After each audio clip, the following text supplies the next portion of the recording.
오늘 함께 은혜 받으실 말씀은 고린도전서 우리 12장 1절에서 7절까지 말씀 제가 봉독해 올리도록 하겠습니다. 고린도전서 12장 1절서부터 7절까지입니다. 지난 토요일부터 또 벤츄라지에게 마스크를 하라 그래서 교독을 하기가 뭐해서 제가 말씀을 봉독해 올리도록 하겠습니다. 12장 1절서부터 7절까지입니다. 형제들아, 신령한 것에 대하여 나는 너희가 알지 못하기를 원하지 아니하노니 너희도 알거니와 너희가 이방인으로 있을 때에 말 못하는 우상에게 끄는 그대로 끌려갔느니라. 그러므로 내가 너희에게 알리노니 하나님의 영으로 말하는 자는 누구든지 예수를 저주할 자라 하지 아니하고 또 성령으로 아니하고는 누구든지 예수를 주시라 할 수 없느니라. 은사는 여러 가지나 성령은 같고 직분은 여러 가지나 주는 같으며 또 사역은 여러 가지나 모든 것은 모든 사람 가운데서 이루시는 하나님은 같으니 각 사람에게 성령을 나타내심은 유익하게 하려 하심이라. 아멘. 우리 이 시간에 성가대 찬양을 듣도록 하겠습니다.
주의 은혜 사슬대사 나를 주께 메소서.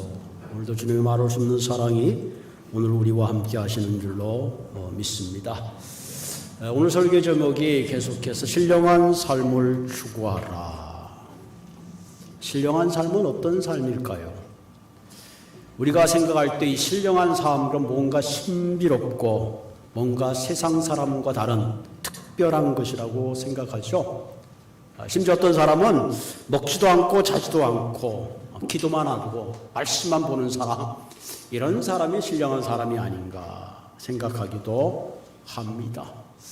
어떤 사람은 이 신령한 것이라는 것은 상대방의 마음을 훤히 들여다보고 뭔가 미래를 보는 눈을 가진 사람, 이런 사람이 신령한 사람일까 그렇게 생각하기도 하죠. 아마 이렇게 생각하는 사람은 아마 산신령과 같은 사람이 신령한 사람이 아닐까, 그런 맥락에서 그렇게 한번 생각해 보기도 합니다.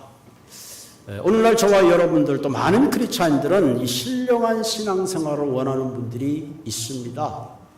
그래서 심지어는 신령한 교회를 찾아가고 신령한 목회자를 찾는 사람도 있습니다. 그런데 문제는 이 신령한 것이 무엇인지 정확하게 모른다는 것입니다. 무엇이 신령한 삶인 것인가, 어떻게 사는 것이 우리가 신령한 신앙생활을 하는 것인가 하는 문제에 대해서 깊게 이해하지도 못하고 때로는 많은 오해들을 하고 있다는 사실입니다. 특별히 오늘 고린도 교인들은 이러한 신령한 삶에 대해서 굉장히 관심을 가졌고 열심을 가지고 있었어요. 그래서 신령한 것에 대해서 많은 것을 알고 있다고 생각했지만 사실은 많은 것들을 잘못 알고 오해하고 있었습니다. 본인은 나는 아주 신령한 신앙생활을 열심히 한다고 생각했는데 사실은 다른 사람 보기에는 그렇게 신령하게 보이지 않았습니다. 중세시대에 그 세인트 카시안이라는 아주 다른 사람부터 많은 존경을 받는 그런 소문난 수도사가 있었습니다. 그래서 전국 각처에서 이분의 귀한 말씀을 듣기 위해서 몰려들었습니다. 그 가운데 아주 멀리서 온 사람들이 있었는데 이분을 만나기 위해서 방문을 했는데 마침 그분이 금식을 하는 그런 날입니다. 그런데 이분들이 먼 길을 왔으니 너무 허기가 졌어요. 그래서 이 수도사님이 그분들을 위해서 음식을 잘 준비를 하고 함께 음식을 먹었습니다. 다 먹고 나니까 가만 생각해 저분이 분명히 금식을 하고 있었는데 왜 우리랑 이렇게 밥을 먹는 거지? 저 사람이 금식의 계율을 깨고 이렇게 어기는 걸 보니까 우리가 그렇게 존경할 만한 사람이 아니구나. 괜히 우리가 먼 길을 오느라고 헛고생을 했구나. 그렇게 생각했습니다. 그때 이 세인트 캐시라는 분이 이렇게 얘기했습니다.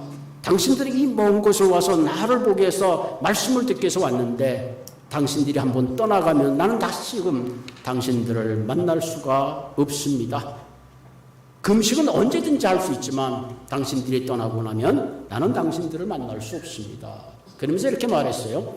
100번의 금식보다는 진실된 사랑이 훨씬 더 중요한 것이네. 그렇게 중요한 말을 했다고 합니다. 우리가 신앙생활하는데 우리가 철저한 규율과 규칙에 잡혀 사는 것도 중요하지만 그것보다 더 중요한 것은 위로 하나님을 사랑하고 이웃을 섬기고 대접하는 것이야말로 어떤 의미에서 진실된 경건이고 거룩한 것이라 하는 것을 말씀하고 있습니다. 이 모든 이들과 더불어 합평하고 아름다운 관계를 가지고 사랑하는 삶이야말로 경건한 삶이요 신령한 삶이다. 아무리 신령한 사람이라고 할지라도 공중을 날아다니는 사람이라고 할지라도 우리가 이 땅에 있는 사람들과 더불어 화목하지 못하고 사랑하지 못한다면 그것은 잘못된 삶이라고 볼 수밖에 없습니다. 그래서 야고보서 1장 26절 27절에 이렇게 하죠. 진정한 경건이라는 것은 곧 고아와 가부를 그 환난 가운데 돌아보고 무슨 얘기예요? 연약한 사람을 긍휼히 여기는 마음으로 돌보는 마음, 그것이 바로 신령한 삶이라는 거죠. 또 자기를 지켜 세속에 물들지 않게 하는 것이라. 그러니까 성경에 말하는 거룩한 삶, 성경에 말하는 신령한 삶이라는 것은 크게 두 가지 특징이 있죠. 첫째는 하나님 앞에서 경건한 삶. 두 번째는 고아와 가부를 돌보는 그런 삶이죠. 한마디로 자신을 말씀으로부터 세상으로부터 이렇게 거룩하게 지키고 더 나아가서 이웃을 함께 사랑하고 섬기는 삶이 하나님이 기뻐하시는 경건한 삶이요 거룩한 삶이라 하는 거죠.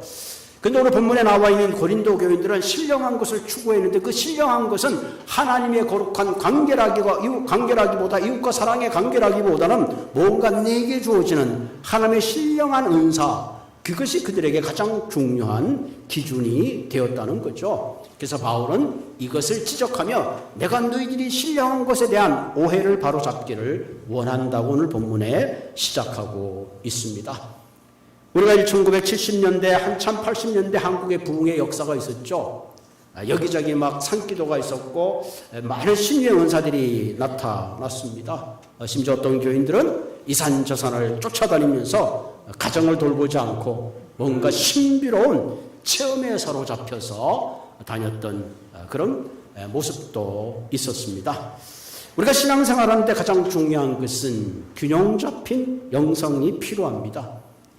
때로는 이런 신앙적 체험도 중요하지만 때로는 우리가 경건하고 또 거룩한 바른 그런 신앙생활도 필요한 거죠. 그런 의미에서 우리 신앙생활은 너무 적극적이지도 않고 너무 소극적이도 아닌 하나님이 원하시는 바로 이 중용, 하나님이 기뻐하시는 바른 관계, 정말 이웃을 섬길 수 있는 그런 진정한 의미에서의 거룩함이 그 어느 때보다도 필요하다 하는 겁니다.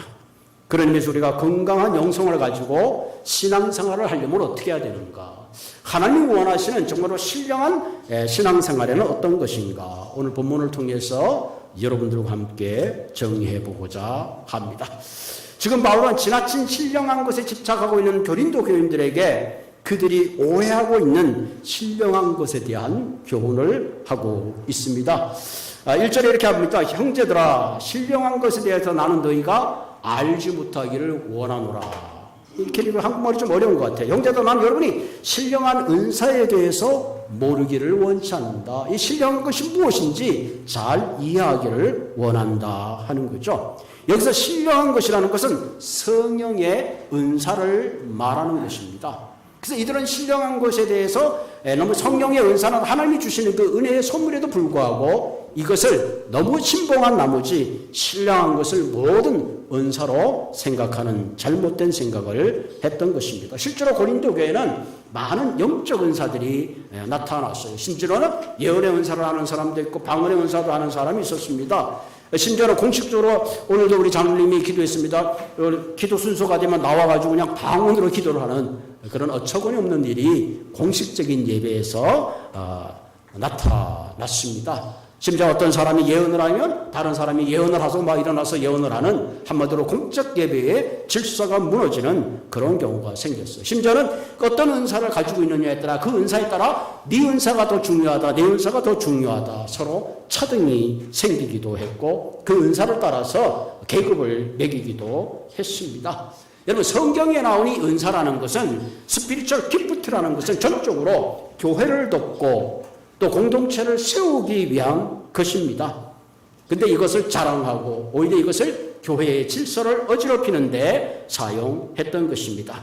그러면서 하나님이 주신 이 스피리추얼 기프트는 전적으로 우리가 교회 공동체를 세우고 이웃을 섬기고 더 나아가서 하나님이 기뻐하시는 그런 공동체를 세워나가는 데 사용되어야 한다는 얘기입니다.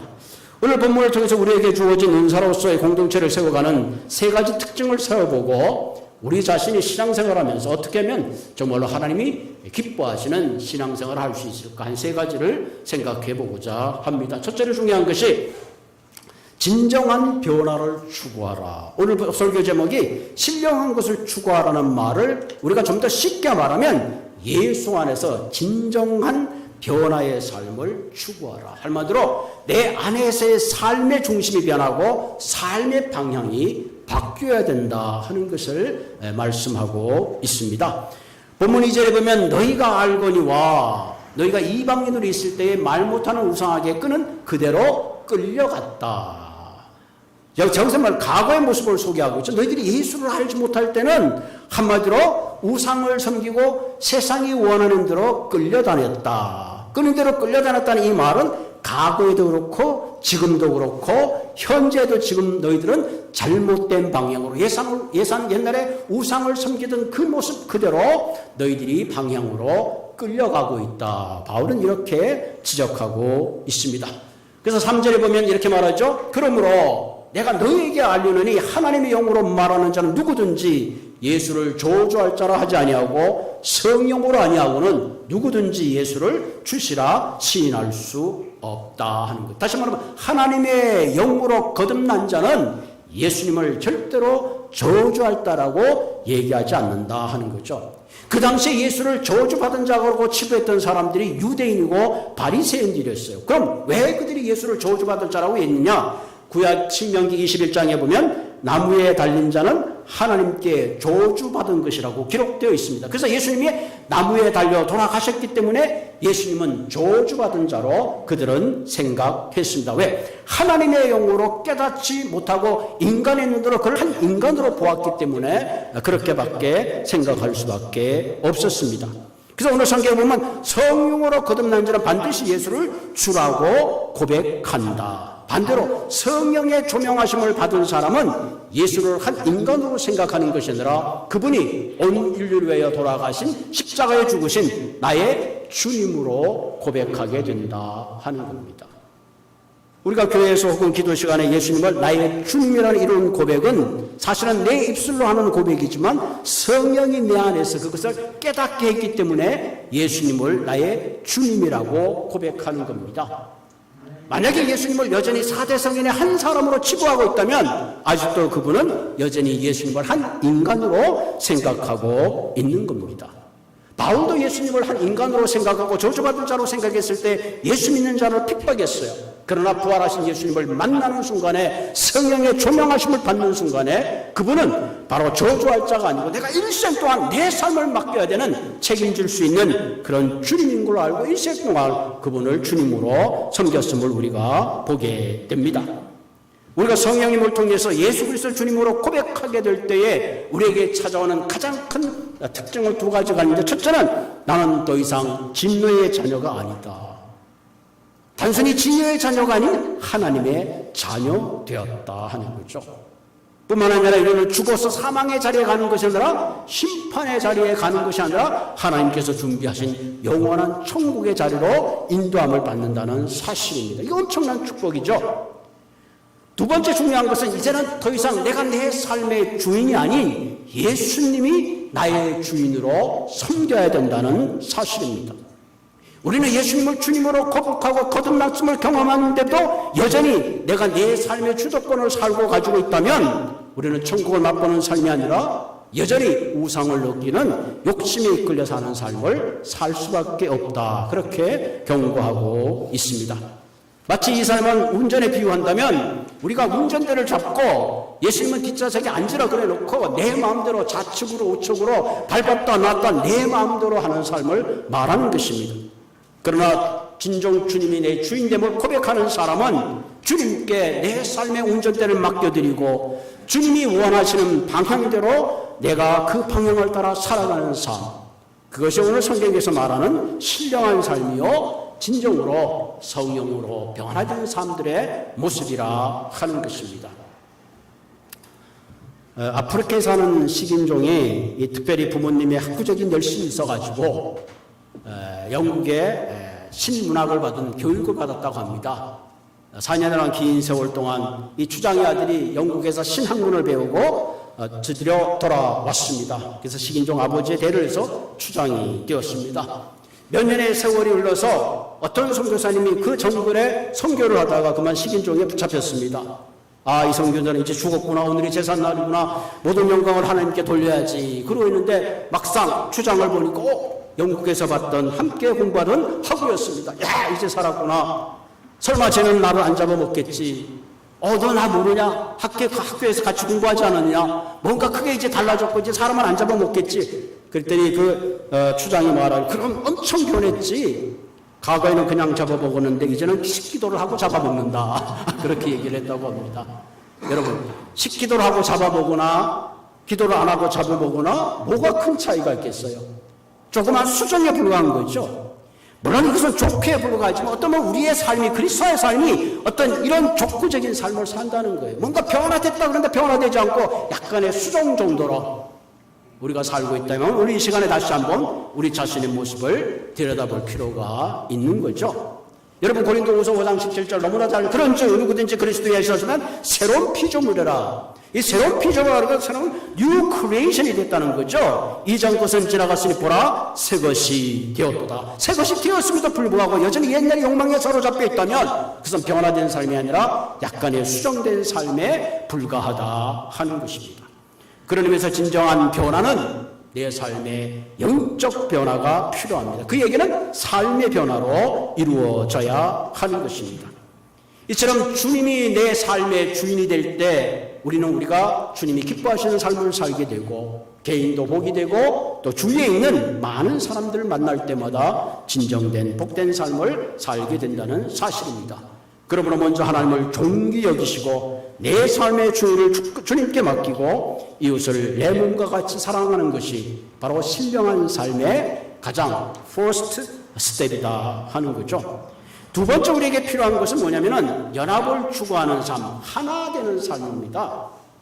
우리가 진정 신령한 것을 추구할 때 중요한 것은 모든 사역을 통해서 그리스도 안에서 연합되고 하나 되는 거예요. 그래서 사실 우리 연합감리교도 연합이란 말 참 중요합니다. 하나 되는 거. 그러니까 예수 안에서 하나 되지 않았다는 것은 예수 밖에 있다는 얘기와 동일합니다. 오늘 본문의 4절에 보면 은사는 여러 가지나 성령은 같고, 은사란 말은 카리스마톤이라는 얘기죠. 이것은 하나님의 은혜의 선물이야. 모든 사람에게 주어진 하나님의 특별한 영적 선물입니다. 마치 우리가 생일날 다양한 선물을 받듯이 하나님께서 각 사람의 성향과 기질에 따라서 하나님이 특별한 선물을 주시는 것, 그것이 스피리추얼 기프트죠. 5절에 보면 직분은 여러 가지나 주는 같고, 이 직분이란 말은 디아코니온이란 말인데 이건 섬기다 혹은 봉사하다 하는 거죠. 하나님이 주신 다양한 은사를 가지고 우리가 하는 것은 서로를 섬기는 거죠. 그러니까 교회의 계급은 어떤 신분이나 계급이 아니라 점점점 섬김의 자리로 가는 거죠.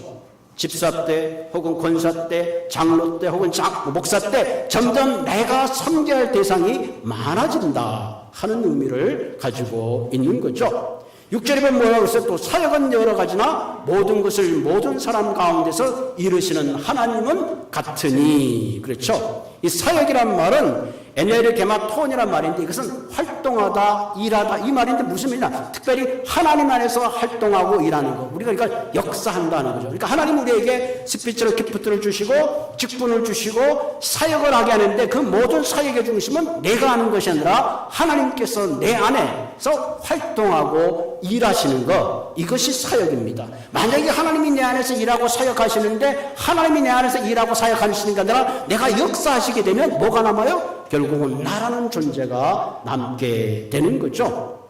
그렇기 때문에 교회는 철저하게 교회의 공동체를 위해서 하나님이 내 안에 역사하시는 역사를 나타내는 것, 그것이 바로 사역의 중심이 되어야 된다는 사실입니다.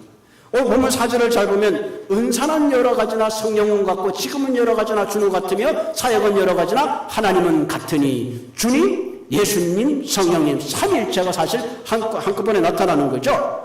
다시 한번 삼위일체 주님이 하나인 것 같이 우리가 받은 은사나 직분나 사역은 다양할 수가 있다는 거예요. 그러나 가장 중요한 것은 이 연합을 잃어버리면, 하나됨을 잃어버리면 절대로 우리는 하나님의 사역을 감당할 수가 없다 하는 겁니다.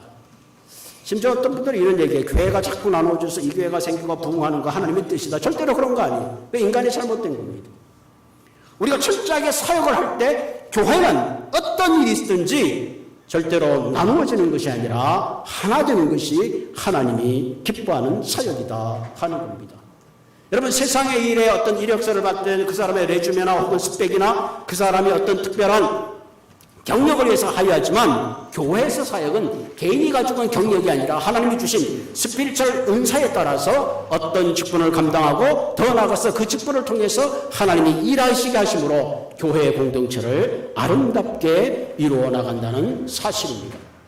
그러면서 하나님은 오늘도 한 사람 한 사람을 우리가 주의 자녀로 부르시고 또 오늘 여러분 한 사람 한 사람에게 직분을 감당할 수 있는 영적 은사를 허락해 주십니다.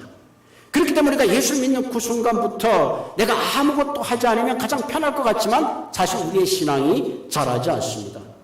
내가 신앙생활 때 내가 어떤 역할을 주든지 하나님이 내게 주신 은사를 발견하고 그 은사를 따라서 사역을 감당할 때 우리의 신앙도 자라고 우리의 공동체가 자라고 개인도 복되고 교회도 복되고 공동체가 복될 수 있다는 사실입니다. 그러면서 오늘 이 시간에 오늘 이 말씀을 통해서 다시 한번 하나님이 내게 주신 은사가 무엇인가를 깨닫고 또 내게 주신 그 직분을 통해서 하나님이 내게 일하게 하시는 그 사역을 따라서 아름다운 공동체를 이루어 나가는 신령한 신앙생활 하시기를 주님의 이름으로 부탁을 드립니다. 세 번째 필요한 것은 축복된 열매를 남기는 것이 대단히 필요합니다. 오늘 본문 7절에 사실은 이게 결론적인 말씀입니다. 각 사람에게 성령을 나타내심은 유익하게 하려 하심이라. 유익하다 이런 말은 쉼페로라는 그릭 말인데 여기 유익하게 하려 한다. 이 프로스라는 전치사 있거든. 목적을 가리키는 전치사입니다. 그러면 교회에 나타나는 모든 성령의 나타나심은 한마디로 공동체의 유익을 위한 것이다 하는 거죠. 하나님의 약한 다약한 은사를 협력해서 하나님이 원하시는 최상의 하모니를 이루어내는 거죠. 그래서 이 심포니, 교향곡이 이 심페로에서 나온 말인데 심포니란 교향곡이죠. 다양한 악기들이 모여서 아름다운 선율을 내는 것, 아름다운 사역의 아름다운 소리가 나타내는 것, 그것이 대단히 중요하죠. 오늘도 여러분 성가대 찬양을 들었습니다만은 성가대 찬양이 아름다운 것은 홀로 솔로가 아니까 함께하는 합창이기 때문에 그렇죠. 베이스는 베이스대로, 엘토는 엘토대로, 소프라노는 소프라노대로 서로 하모니가 나는 소리가 나올 때에 가장 최상의 소리를 듣게 됩니다. 그러기 위해서는 서로가 심표를 잘 지켜야 되죠. 숨을 쉴 때 숨을 제대로 안 쉬고 숨표를 지키지 않으면 엇박자가 생기게 되고 결국은 하모니를 이룰 수가 없는 겁니다. 내가 양보할 때 양보해야 됩니다. 그냥 고집 부리고 주장하게 되면 결국은 공동체가 깨어지게 되는 거죠. 그런 의미에서 건강한 하모니를 위해서는 내 것을 내려놓고 내 고집을 내려놓고 내 주장을 내려놓을 수 있어야 합니다. 이런 멋진 하모니를 내는데 가장 중요한 것은 상대방의 소리를 잘 들어야 돼요. 가끔 합창이라 듣다 보면 어떤 사람이 막 소리가 크게 들릴 때가 있잖아요. 왜 그런 상대의 소리를 듣지 못하기 때문에 내 소리가 크게 나는 거죠. 때때로 상대의 감정, 때때로 상대의 마음, 상대를 헤아릴 수 있는 마음이 있을 때에 아름다운 공동체가 생기는 거예요. 세상에 독불장군 없잖아요.